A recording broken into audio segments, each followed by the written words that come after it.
Hey, everybody out there in LinkedIn and social media land. Welcome to Making Sales Social Live, coming to you from the Social Sales Link virtual studios.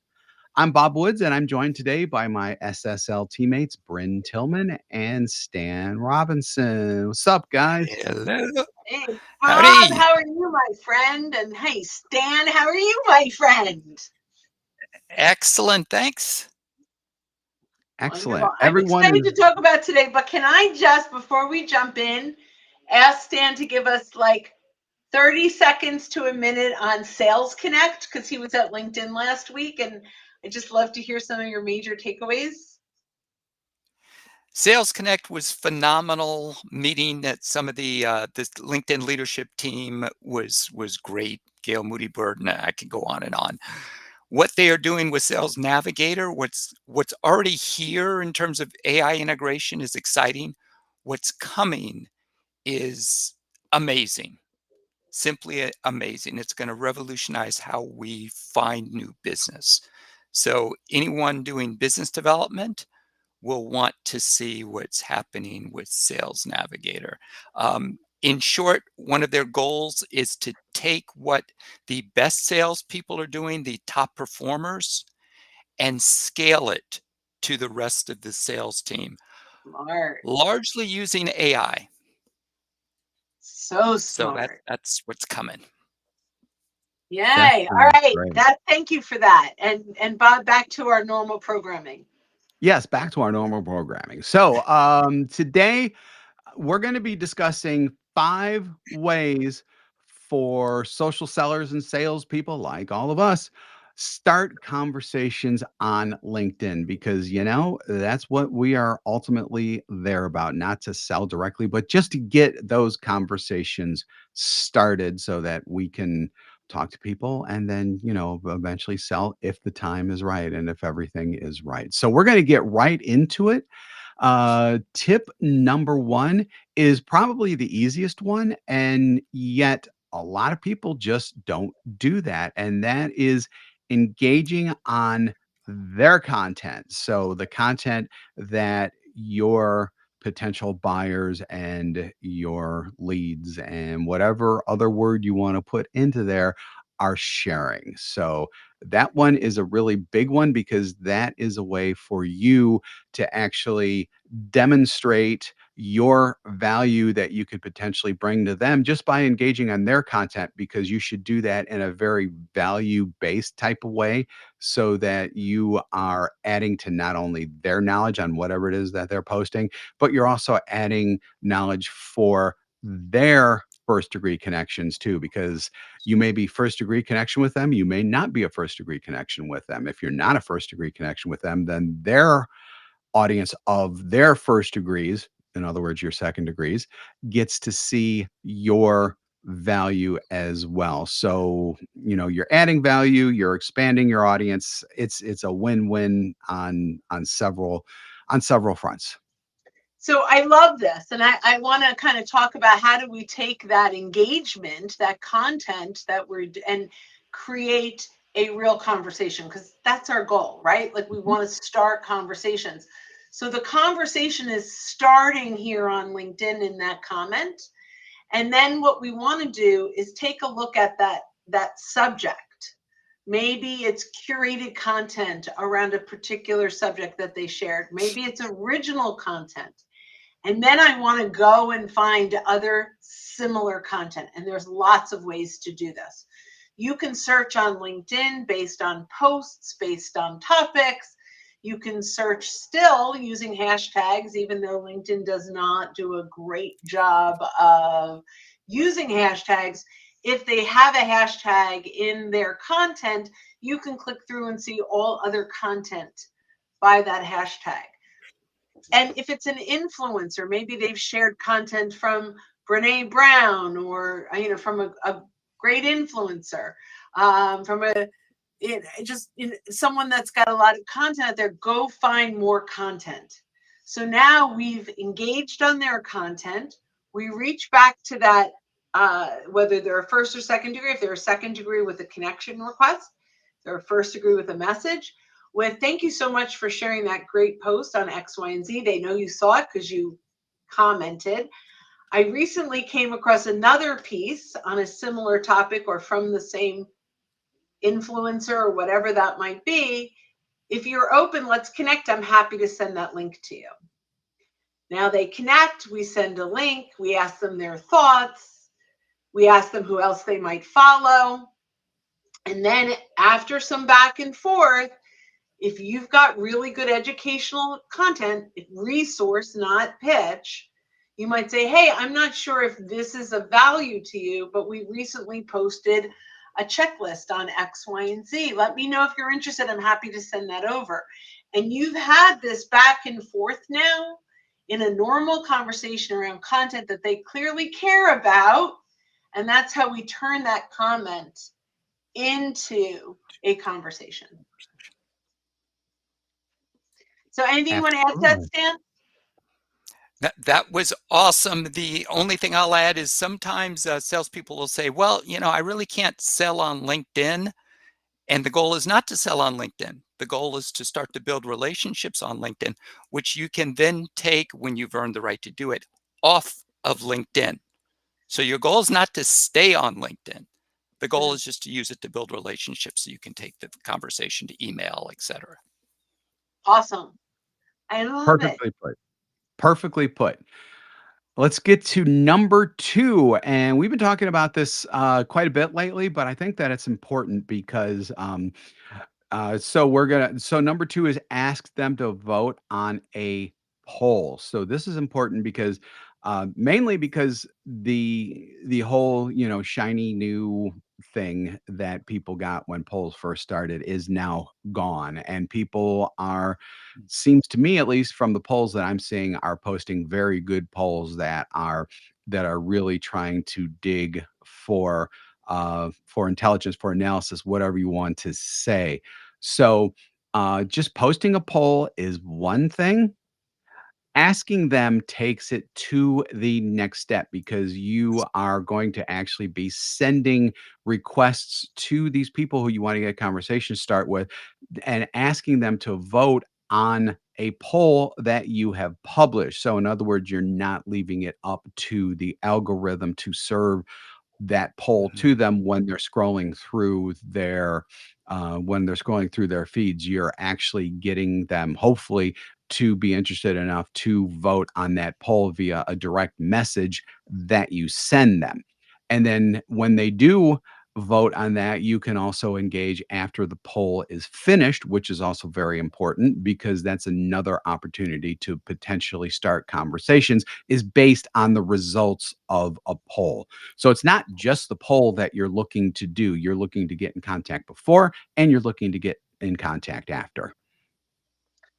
So I'll just follow up on that. And actually, there was a question here, which was via DM. And actually, it's very simple to do. When you have a poll that you've published on your personal page, because it's different if it's a company page, but on your personal page, there is a little paper airplane.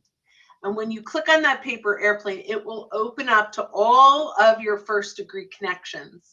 You can check up to 10 at a time. It's actually 10 messages at a time. So if you've got some threads, you can actually have, that's considered one message, even if there's more than one person in there. But 10 check marks at a time that goes into the inbox.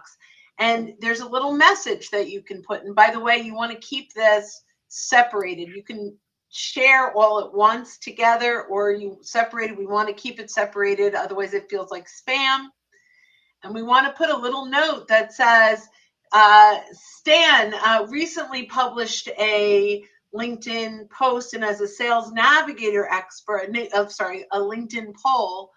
And as a sales navigator expert, I would love your one-click vote. Once the poll closes, I'm happy to share the insights we glean from you and your peers. And now he gets that, and he can vote right inside that message. So I have now proactively reached out to my connections that I want to engage on this poll. And now I have not only gotten them excited to vote, and by the way, LinkedIn does a great job of creating FOMO, fear of missing out, because you can see how many votes, but you can't see who they are yet. And so, once you vote, you can see the breakdown of how they voted. Yeah, only the author can see who voted, but you can see the breakdown.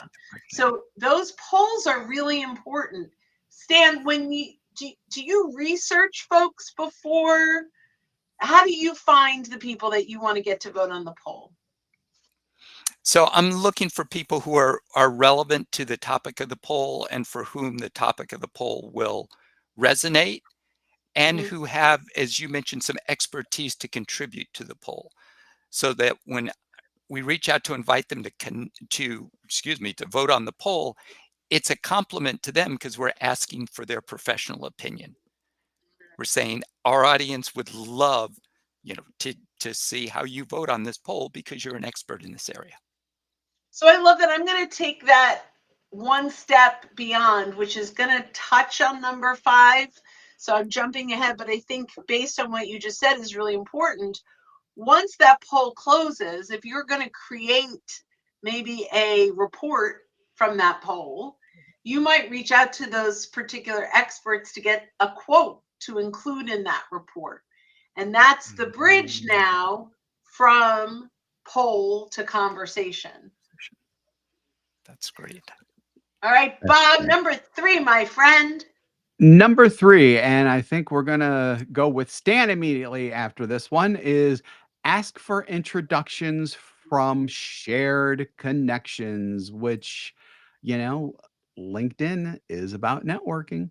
Networking is about shared connections. What do you think, Stan? Yeah, so LinkedIn makes it so easy to do this. It's like having a Rolodex on hyperdrive or whatever you want to, however you want to call it, because it allows you to see who the people that you are directly connected to are in turn connected to on LinkedIn. And you can use search filters to narrow down that search. LinkedIn also lets you look up a particular person and search their connections, which is a beautiful thing. So it facilitates the process of asking for introductions because you can see exactly who's relevant and who's connected to the decision makers that you want to reach. So asking for introductions, one thing is we like to leave the person an out, just dropping them a message saying, hey, I'm going to be talking to Bob. And Bryn, I wonder if you were comfortable introducing me to Bob, because I have some ideas I'd like to share with him. So it gives Bryn an out. If she says, yeah, I've just met him on LinkedIn, I've never talked to him, she can say, Stan, you may want to look for someone else. So it's a powerful tool in terms of giving you visibility into an extended network. I love that. I'm going to yes and that, because you mentioned something that's really powerful, which is you can search your connections, right? And so if you have a client or a networking partner that you work closely with, you can come up with many names, not just the one. And now I might say, hey, Stan, I noticed you're connected to quite a few people that I'm looking to get in front of. Can I take 5 minutes of your time, review these names with you, and let me know who you think could benefit from having a conversation with me, right? Now we go through and the 8, 10, 15 names. And sometimes I'll say, hey, Stan, here's the list. I've done the research, right? Here's the list. Is there anyone on this list I should not reach out to? And sometimes we Mm. end up with just a couple that get taken out of that list. And then I might say, is there anyone on this list that you'd feel comfortable introducing me to? And maybe there's 1 or 2. And then the last piece of that is it okay when I reach out to these other folks that I mentioned, you're my happy client, that we've been working together for a while, and that you thought it made sense to reach out? And now it's a simple message.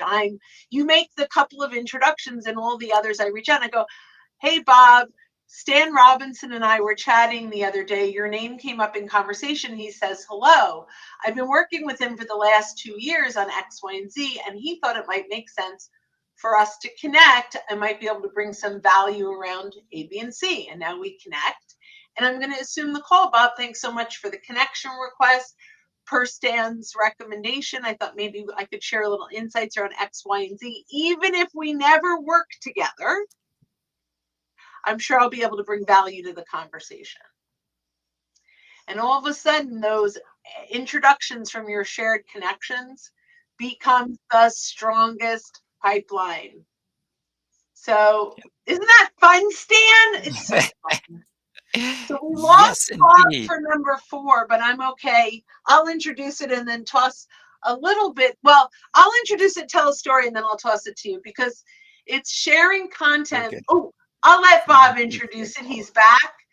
Yeah, Bob, I'm back. I don't know what is the weird stuff is happening with Happening. Restream today. I don't know Restream. what's it's going on. October. The ghosts are in the computers. Yes, they are, absolutely. So, number 4 is share content from an influencer that they follow, and this is easier to do than you think because everybody's, influencers that they follow on LinkedIn are actually in their profile, so everyone can see them. So, if they follow I always have problems coming up with influencers, but with like a Tony Robbins or a, Yeah, Gary V or someone. Yeah. Gary V, or I mean, like those type of people, you can get a great conversation started with them just by sharing a piece of content that an influencer of theirs has shared.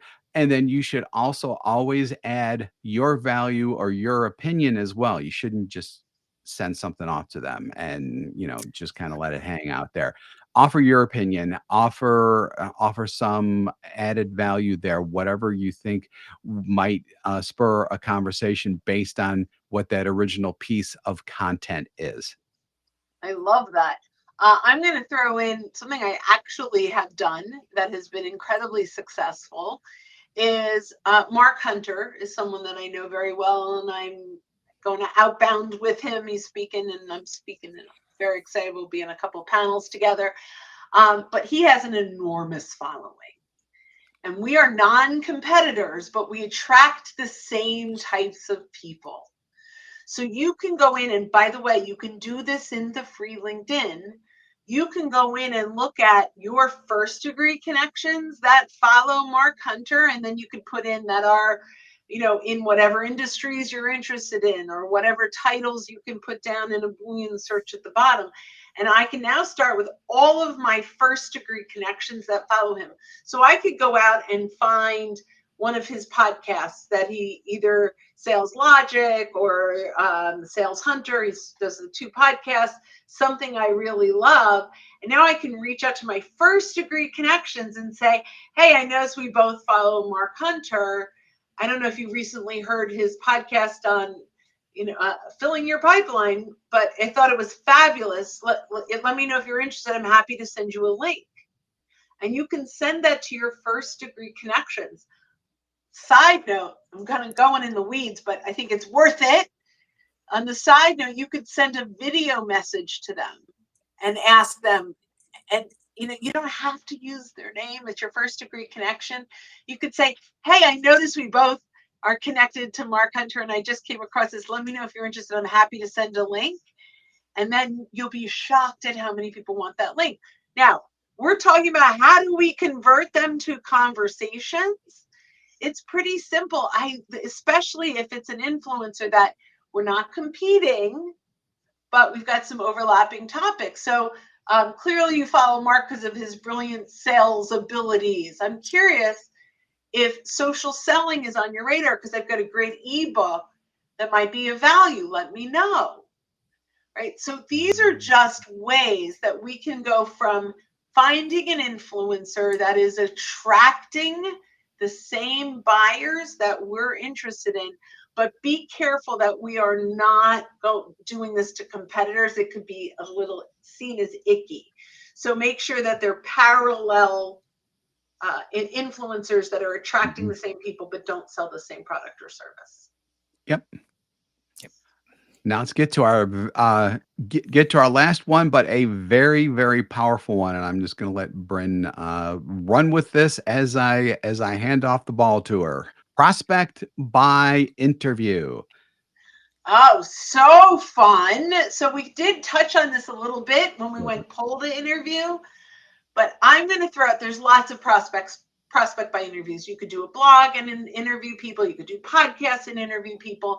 I'm going to throw out my new one. And I don't know if I've even told you guys this, but I'm so excited about this new prospect by interview. And it's really great from a sales navigator perspective, but you can do it with the free, which is new people and new jobs. So they have a new job. So I'm just going to go with, let's say, sales leaders. So I go out to sales leaders, maybe 5 or 6 of my clients, and I start there. And I say, what do you wish you knew in your first 90 days of this job? And I interview them. So now this blog post, which by the way will be evergreen and always being updated, is what sales leaders wish they knew in the first 90 days of their job. So I interview these folks. Now, every week I get 1 or 2 new people in my network that are my prospects that now have new jobs. So I reach out to them and say, congratulations on your new position. We've got some insights from top sales leaders and what they wish they knew in the first 90 days. If you're interested, let me know. I'll send you the post. When they say yes, I'll say, again, congratulations. Here's a link to the post. And make sure your calendar link can go out more than 90 days and say, if you are open after your 90 days here, if you've got some insights that you'd like to include in this blog post, I'd love to chat with you. So that gives them time to settle in. And then I put it in my tickler to follow up. If they go, yes, absolutely, I'll give them a calendar link, make sure it goes out 120 days, not just 90, and let them schedule out in their 90 days. And now after they've settled in, you've got a perfect opportunity to interview them. What do you think of that? Wow. That's great. Love that. Yes. Love that. That is Especially, awesome. I know, I love it too. yeah. Yeah, Always absolutely. coming up with new ideas. How do we keep it fresh? Keep it fresh. Got to keep it fresh. So excellent stuff. So hopefully y'all got a couple of ideas to really start those conversations on LinkedIn, because once again, LinkedIn isn't about selling, it's about networking and getting conversations started. You still got to get them off of LinkedIn, like Stan said, and to really get the whole formal sales process going. So with that, thank you for joining us for this episode of Making Sales Social Live. If you're with us live on LinkedIn, YouTube, or other social networks right now, we do this every week, so keep an eye out for our live sessions. If you're listening to us on our podcast, meaning that's recorded, and you haven't subscribed already, go ahead and hit that subscribe, follow, whatever button that it is on the podcast platform that you're listening to right now or watching, to access all of our previous shows and be alerted when new ones drop. Socialsaleslink.com/podcast is where you want to go for more information. We do 2 shows weekly. We do this one and our Making Sales Social interview series, where we talk with leaders and experts in sales, marketing, business, and many more areas. So when you are out and about this week and every week, be sure to make your sales Social. And Getting just good a at little that, guys. FYI, it's a PS that I don't normally do. Check out our free resources at socialsaleslink.com/library. So many free resources, so many great things. And you get to join us once a month for a mastermind coaching session. So go to socialsaleslink.com/library. Thanks, guys. Always a pleasure.